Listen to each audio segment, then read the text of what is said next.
L'info consommateur, bien le bonjour à vous toutes et tous. Bonjour Nicole. Bonjour Maria, bonjour à tous. Bonjour à vous toutes et tous.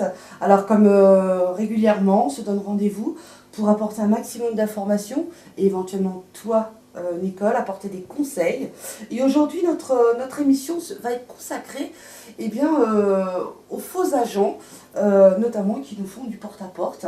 Je disais juste à l'instant, en pleine période de recensement, on voit de faux agents de recensement se présenter au domicile des habitants. Oui, alors c'est vrai qu'il faut faire attention parce qu'il y a des faux agents partout. Ouais. Là, les faux agents recenseurs, alors il faut savoir que les municipalités rappellent que seules les personnes recrutées et agréées par le maire sont autorisées à se présenter en qualité d'agent recenseur. Ils sont munis d'une carte officielle d'accréditation. Cette carte tricolore est munie du tampon de la commune et de la signature du maire et de la photo de l'agent.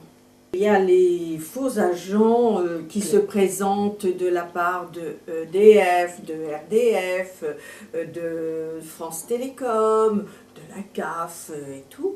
Donc là, il faut quand même être vigilant. Ils sont tellement bien habitués, avoir bien appris leur leçon, que malheureusement les gens se font embobiner et se retrouvent avec des choses qui sont très très chères parce que ça peut aller de 10 000 à 30 000 euros. Et malheureusement... là, malheureusement, on n'a pas beaucoup de recours parce que ces gens-là font signer un crédit revolving, un crédit à la consommation à 19 ou presque 20% d'intérêt et vous font signer bon de commande, devis, bon de commande, la facture, la réception des travaux et le déblocage des fonds. Les déblocages des fonds qui ne sont jamais débloqués sur votre compte bancaire, mais directement sur le compte de l'entreprise. Donc là, on a beaucoup de mal après à récupérer. On peut toujours se renseigner, mais la personne ne va pas oser le faire devant le démarcheur qui est chez elle. C'est pour ça que je dis, le jour où le démarcheur passe, ne signez jamais rien le jour même. Souvent, ce sont des personnes âgées qui se font avoir. Voilà, c'est une population qui est ciblée. On ne va pas aller chez un jeune qui va être beaucoup plus méfiant ni rien. Ces gens-là font des repérages, ce qu'on appelle des repérages dans les communes, et ciblent particulièrement les personnes âgées. Quel recours on pourrait avoir? Alors, il faut toujours se méfier dans le démarchage à domicile, c'est qu'il y a quand même un recours. On a 7 jours de rétractation. C'est peu aussi. C'est peu. Quand c'est une arnaque, c'est peu. Hein.